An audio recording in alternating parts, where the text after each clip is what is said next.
On va lire tranquillement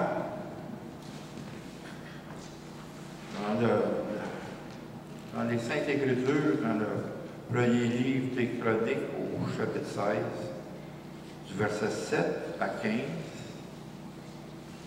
Et après ça, on saute de 23 à 36.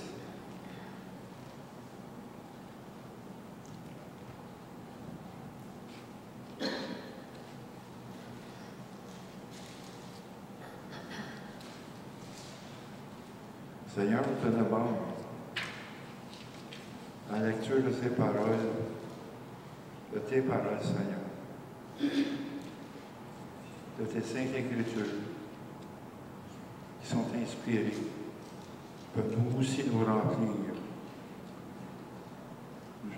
par le Saint-Esprit, par ton Esprit qui est en nous, Seigneur. Et qu'on puisse briller comme des flambeaux.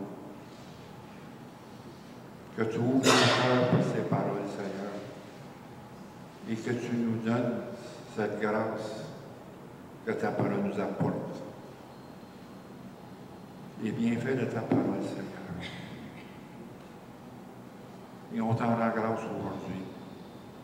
Et on veut te rendre grâce aujourd'hui pour tes paroles que nous allons lire. Au nom de Jésus-Christ. Amen.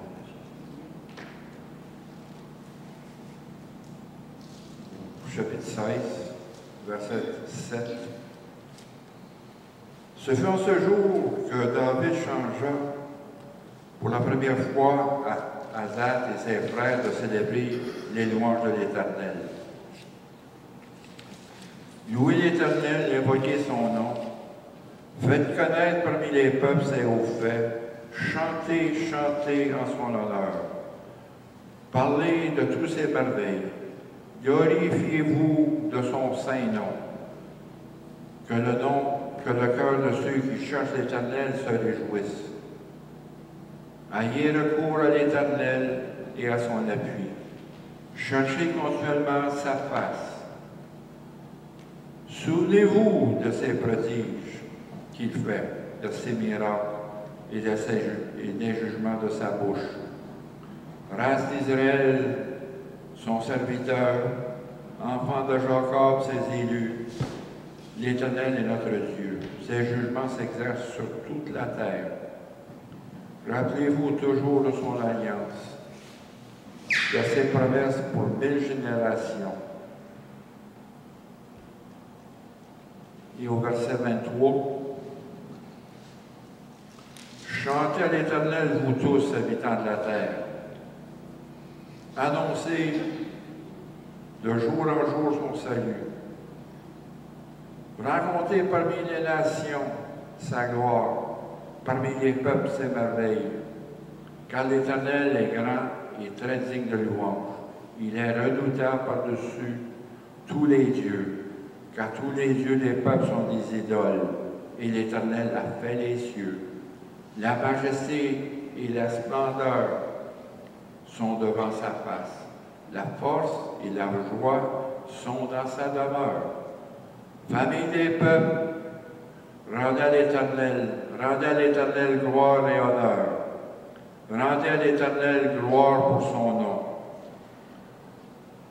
Apportez des offrandes et venez en sa présence. Prosternez-vous devant l'Éternel avec de saints ornements. Tremblez devant lui, vous tous, habitants de la terre. Le monde est affermi, il ne chancelle point. Que les cieux se réjouissent et que la terre soit dans l'allégresse. Et que l'on dise parmi les nations, l'Éternel règne. Que la mer retentisse avec tout ce qu'il contient. Que la campagne s'égaie avec tout ce qu'elle renferme. Les arbres des forêts poussent des cris de joie devant l'Éternel, car il vient pour juger la terre. Louez l'Éternel car il est bon, car sa miséricorde dure à toujours. Dites, sauve-nous de notre salut. Rassemble-nous, retire-nous du milieu des nations, afin que nous célébrions ton saint nom et que nous mettions notre gloire à te louer. Béni soit l'Éternel de Dieu d'Israël, d'éternité en éternité, et que tout le peuple dise Amen, louez l'Éternel.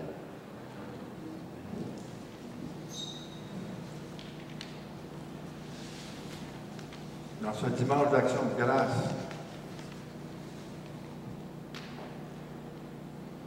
en principe,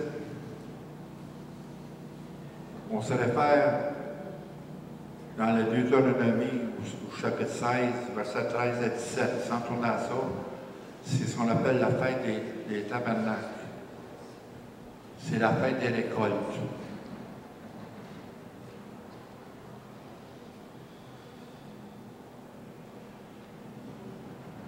Et ils apportaient dans le temple des récoltes, des prémices de leur récolte. Mais nous, nos offrandes, bien des lèvres, on loue l'Éternel. Louer l'Éternel,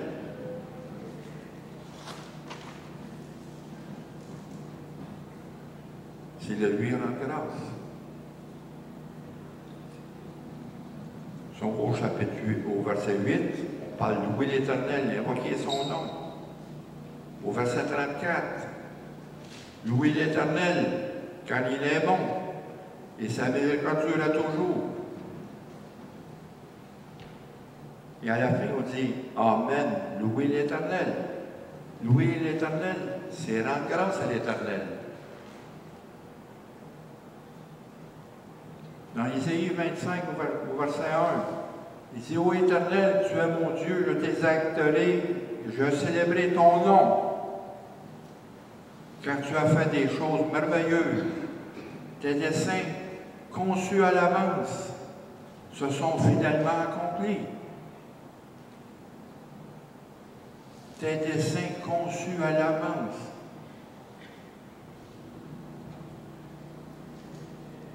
Quand on dit à notre Père, que votre nom soit sanctifié, la première chose que Jésus nous a appris, que votre nom soit sanctifié.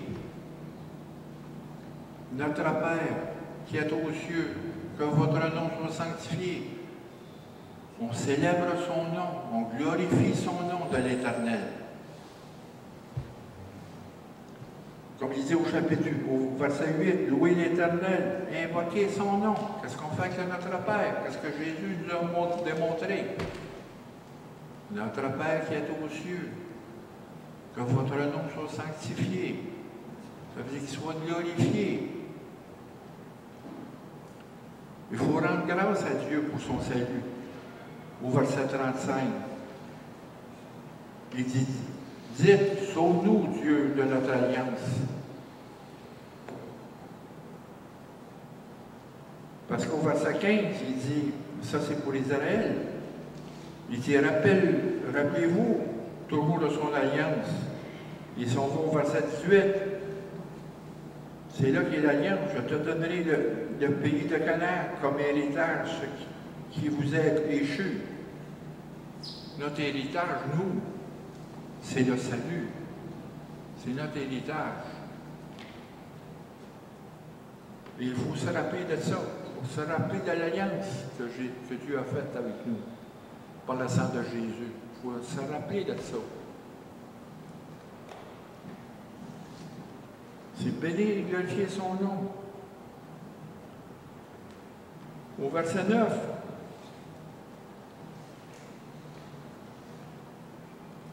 il dit, il faut parler de tous ces merveilles, parler. Et au verset 12, il faut rapporter, il faut se souvenir des prodiges. Et au verset 24,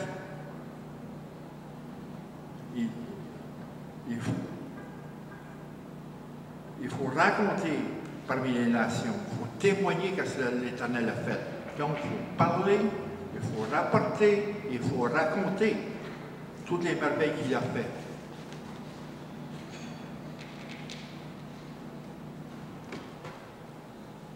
Tout ce que vous avez devant vous ici, là, les Saintes Écritures, la parole de Dieu,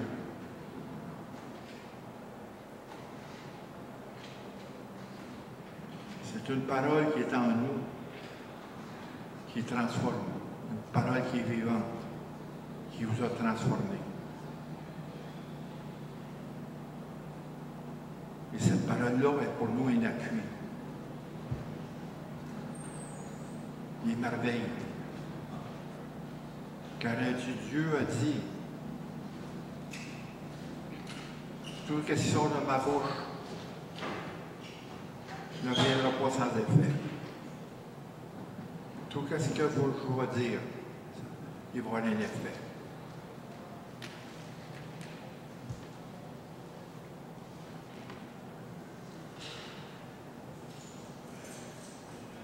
C'est raconter sa gloire au verset 24. Raconter parmi les nations, parmi les peuples, ses merveilles.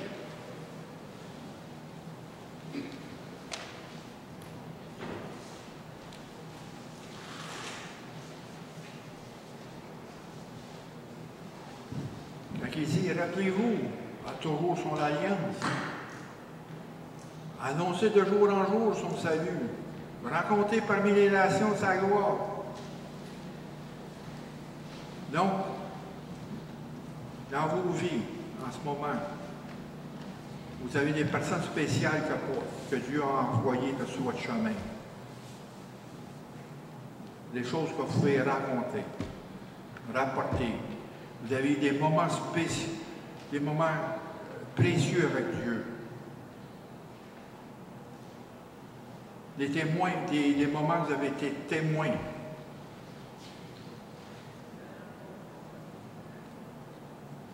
Il y a le temps spécial que vous passez avec lui.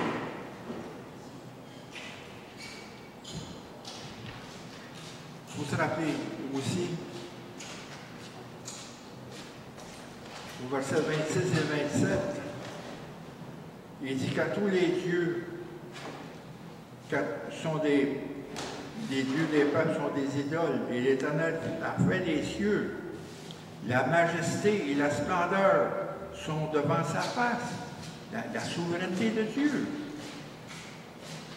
Dieu est le Dieu vivant, le créateur du ciel et de la terre, et de tout ce qui le renferme. Il nous a créés. Et Dieu nous connaît. Quand vous êtes tombé dans le psaume 139, qu'est-ce qu'il dit bien au verset 14?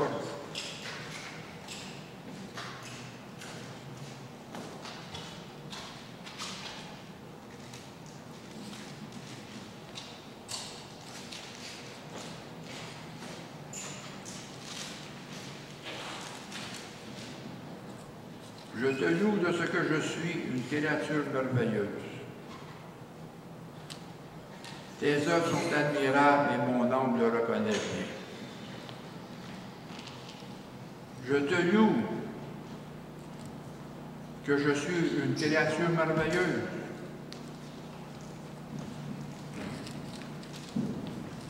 Tes œuvres sont admirables. Mon âme le reconnaît bien. Car Dieu est le seul qui est digne de louange. Quand on loue Dieu, on le loue pour sa gloire. C'est rendre grâce. Et c'est ça qui nous rapproche de Dieu. C'est quand on le loue. On se loue en sa présence. Et au verset 31 et 32, que les cieux se réjouissent, que la terre soit dans l'allégresse, que l'on dise parmi les nations, l'Éternel règne, que la mer retentisse avec tout ce qu'il contient, que la campagne s'égaie avec tout ce qu'elle renferme, que les arbres des forêts poussent des cris de joie devant l'Éternel, car il vient pour juger la terre. Même la création est témoin de la gloire de Dieu. Même la création est témoin de la gloire de Dieu.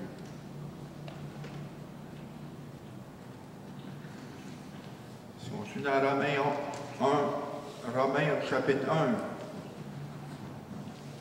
versets 19 à 20.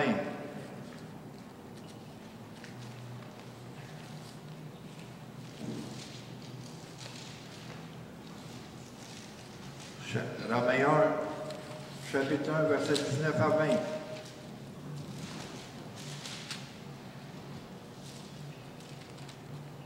Car ce qu'on peut connaître de Dieu est manifeste pour eux. Dieu leur ayant fait connaître, en effet, les perfections invisibles de Dieu, sa puissance éternelle, sa divinité se voit comme à l'œil depuis la création du monde. Quand on les considère dans son ouvrage, ils sont inexcusables.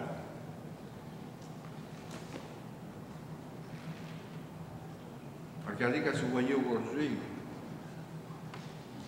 ce qu'on voit dans sa création.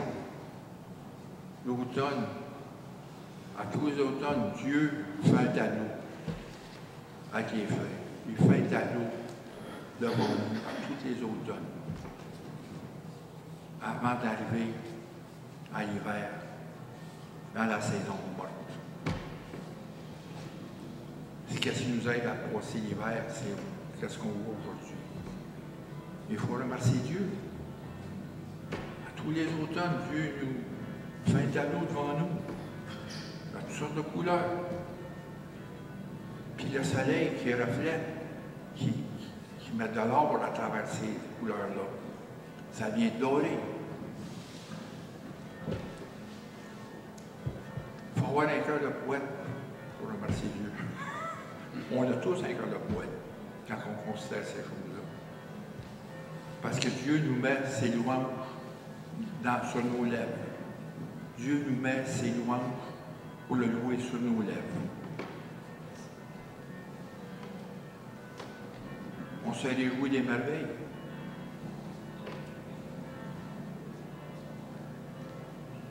Regardez le pays dans lequel nous sommes.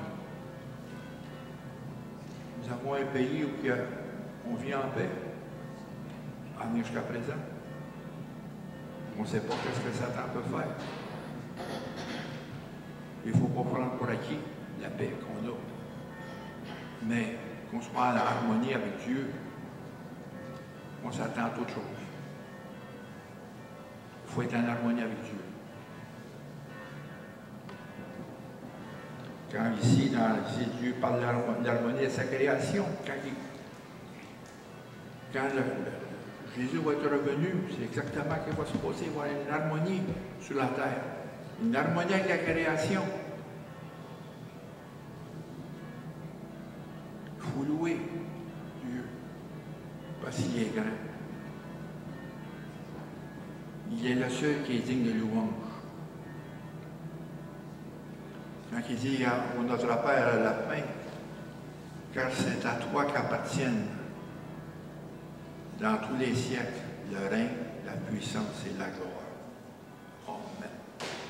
Car c'est à toi qu'appartiennent dans tous les siècles le règne, la puissance et la gloire. »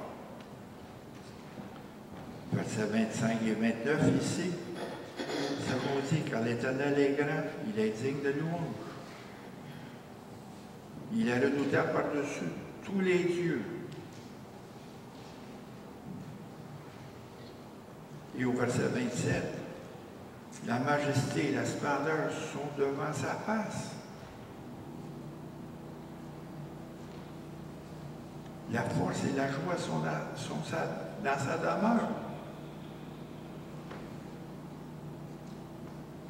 Tu sais, c'est un privilège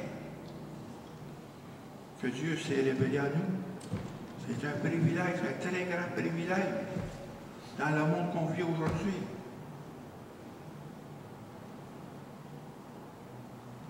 Il a envoyé son Fils. Il a envoyé la lumière. Il a envoyé la lumière dans les nations. Il a envoyé la lumière dans ces ténèbres. C'est une autre place ici qu'on est appelé. C'est pas ici qu'on est appelé à vivre. C'est en haut. C'est en haut. Notre citoyenneté est en haut et pas ici. On est juste de passage. On est des voyageurs, comme Pierre dit, sur la terre. On est comme des pèlerins. On n'a pas vu toute la gloire de Dieu. On va le voir quand on va être devant sa face. Quand il dit au verset 27, la majesté sont devant sa face. On va voir tout ça. Mais aujourd'hui, il est en nous, son esprit est là. Il est là. Il faut y rendre grâce, le louer. Rendre grâce à Dieu. Se mettre en présence de Dieu.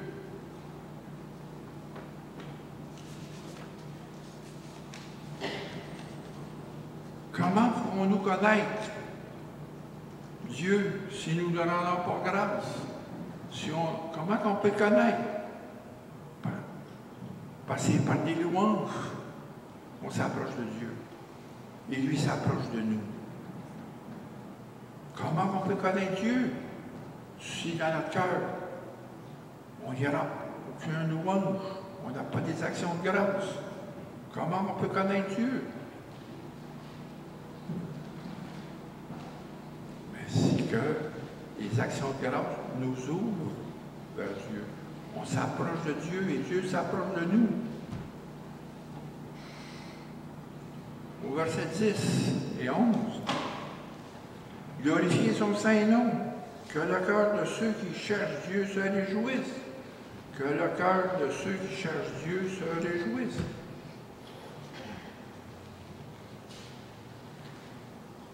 Ayez recours à l'Éternel et à son appui. Cherchez continuellement sa face. C'est que Dieu veut qu'on cherche sa face, qu'on s'approche de lui. Et c'est par l'obéissance qu'on s'approche de Dieu. En le louant. Il faut louer Dieu pour qu'est-ce qu'il est. Et non pas pour ce qu'il nous donne.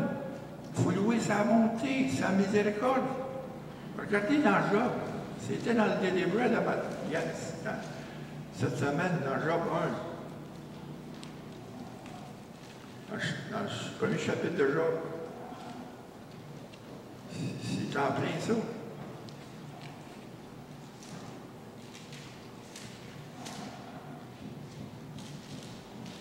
Versets 20 et 21.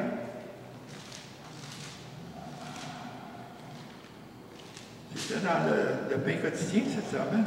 Ça tombait en plein dans le mille. Job, chapitre 1, versets 20 et 21. Après que Job a tout perdu, il a perdu sa famille, il a perdu tous ses biens, tous ses troupeaux, tout a passé. Il n'y a plus rien, il a tombé à rien.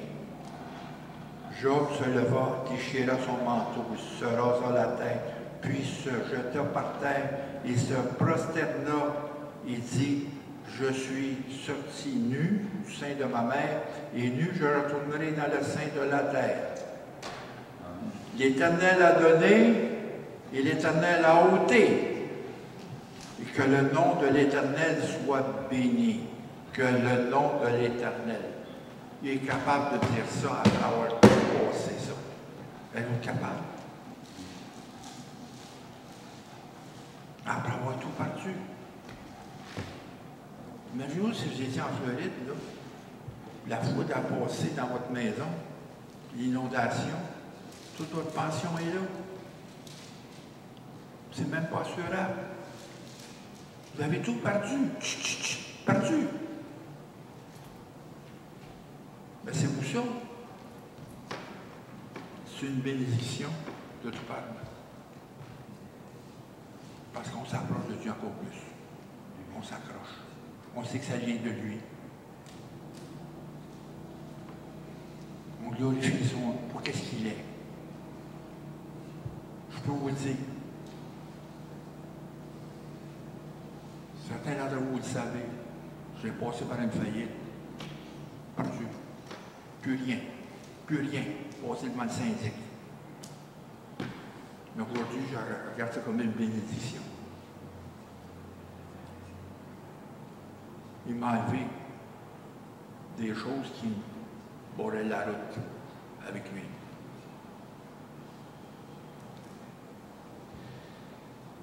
Et aujourd'hui, je bénis Dieu pour ces choses-là.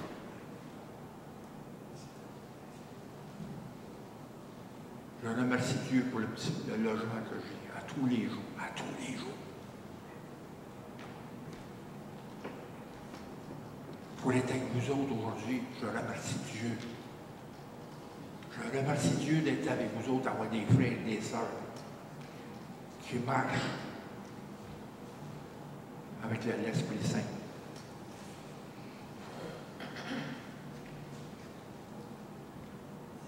Qu'on s'appuie l'un à l'autre. Les appuis qu'on a. Je remercie Dieu parce que je ne serai pas ici aujourd'hui. C'est celle pas de vous autres et de Dieu.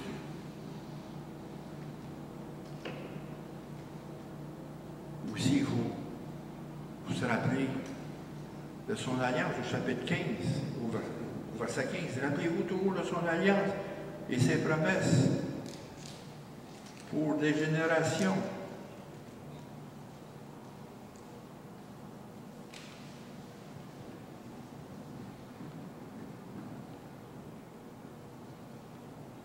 Il faut se rappeler de l'alliance par le sang de Jésus, notre salut. C'est pas juste le fait de trouver une place après notre mort, notre passage, mais être en présence, marcher avec Dieu, comme Abraham a marché avec Dieu. De jour en jour, Abraham ne savait pas où il s'en allait. Il a laissé sa famille, il a laissé complètement en arrière pour s'en aller vers une autre terre promise. C'est exactement ce qu'on fait en ce moment-là.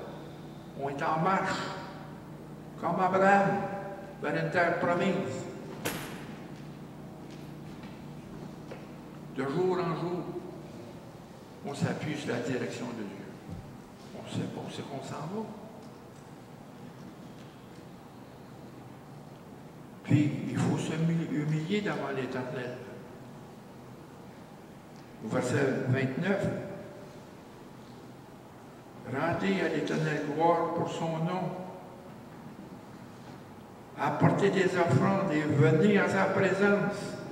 Prosternez-vous devant l'Éternel avec des saints ornements.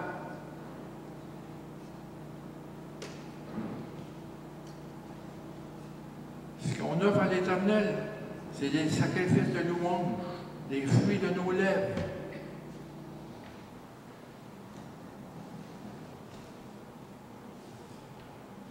Quand il dit, avec nos saints, ici il dit, venez apporter des offrandes et prosternez-vous avec des saints ornements. Par la grâce de Dieu, nous sommes sanctifiés, nous sommes saints. Nous avons le manteau de justice, ce sont nos ornements. On se présente devant Dieu avec la sainteté. Ce sont nos ornements. Vous savez, dans l'Ancien Testament, qu'est-ce que Dieu a recommandé pour les vêtements des sacrificateurs, qui soient tous brodés avec de l'or, avec des franges, pour aller dans le Saint des Saints. Mais cet ornement-là, c'est Saint-Esprit qui fait ça. C'est Saint-Esprit qui brode ça toute la vie. C'est un brodage qui se fait. Et quand on va se présenter devant Dieu avec tous nos ornements, notre sainteté. Tout ce que nous avons, l'œuvre de Dieu qui a été accomplie, va être brodé sur nous.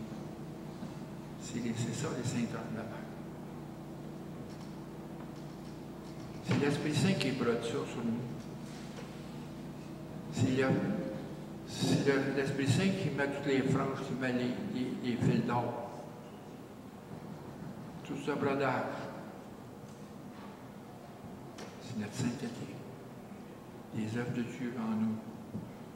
Les œuvres que l'Esprit Saint accomplit. Ce sont nos ornements.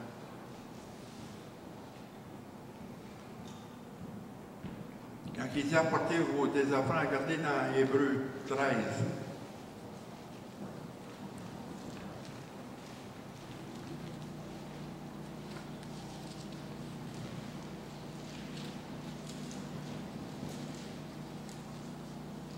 Hébreux 13, versets 15 et 16.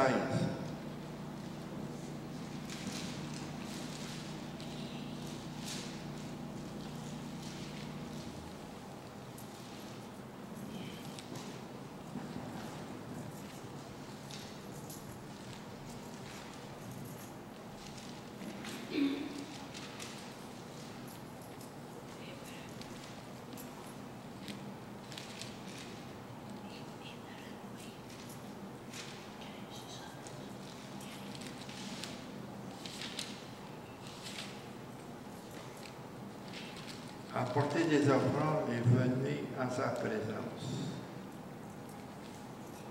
Et dans Hébreux, au chapitre 13, verset 15 et 16, il dit, par lui, offrons sans cesse à Dieu un sacrifice de louange, c'est-à-dire le fruit des lèvres, qui confesse son nom. Et n'oubliez pas la bienfaisance et la libéralité, car c'est en de tels sacrifices que Dieu prend plaisir. Les sacrifices, on apporte les fruits, les louanges. Quand dans Isaïe 57,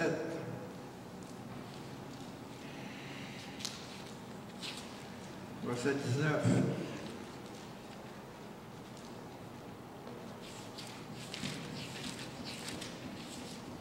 Isaïe 57, verset 19, je mettrai la louange sur les lèvres. Je mettrai la louange sur les lèvres.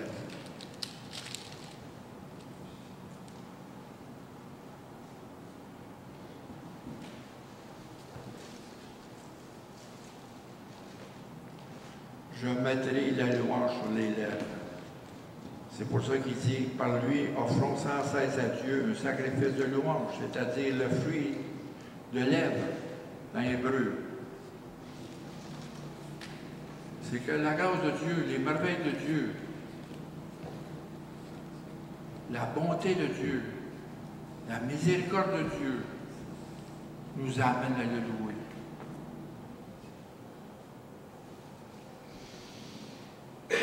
Quand vous êtes,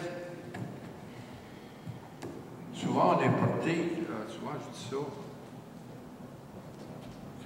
quand quelqu'un est dans le besoin, dans un grand besoin,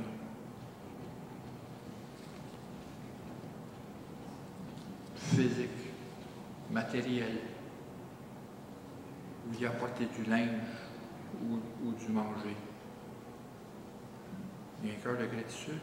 Parce que ce que vous apportez, c'est la même chose Dieu, qu'est-ce qu'il nous apporte. Ça nous ouvre à la gratitude. Mais souvent, quand ces choses se produisent, je le dis tout le temps, je remercie Dieu, pas moi. Pas moi. Je me rappelle les types qui étaient au métro à terre, qui chantaient. J'ouvrais mon portefeuille. Je disais merci, merci. Non, non. Remercie Dieu. N'oubliez pas Dieu.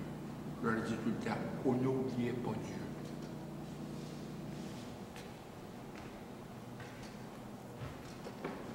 Parce que Dieu nous a donné ça pour donner. Il faut rendre grâce au Seigneur pour toutes choses. Et mettre notre confiance dans le Seigneur. Car nous marchons ici par la foi et non pas par la vue. Nous marchons par la foi. Il faut rendre grâce à Dieu dans toutes les circonstances, dans tous les pépins. Il faut rendre grâce. Même si on passe à travers des mauvais moments, il faut rendre grâce à Dieu. Parce qu'il est avec nous. Il est là. Sa grâce est avec nous, on passe à travers. On marche par la foi. Rendre grâce à Dieu en toutes circonstances, c'est un acte de foi envers lui, un acte de confiance envers lui. Parce que souvent, les bénédictions qu'on reçoit ne sont pas visuelles, mais qui sont réelles. On ne les voit pas. On les voit peut-être un petit peu plus tard. Mais pour le moment, on ne les voit pas.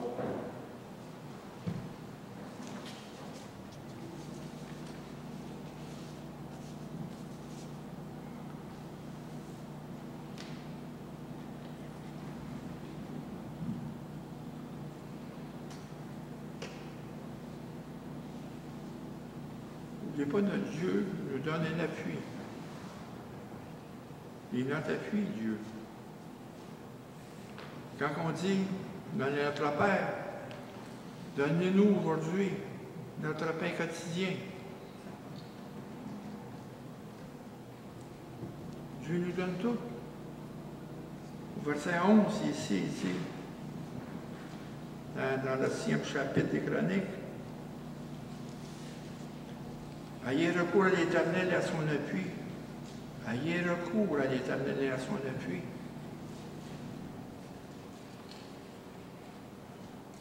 Dans Matthieu 7, versets 7 à 8, demandez et on vous donnera. Cherchez et vous trouverez. Frappez et on vous ouvrira. Car quiconque demande reçoit. Celui qui cherche trouve. Et on ouvre à celui qui frappe. Dieu est là. Il connaît nos besoins. Regardez dans l'Ecclésiaste, au chapitre 2, verset 24.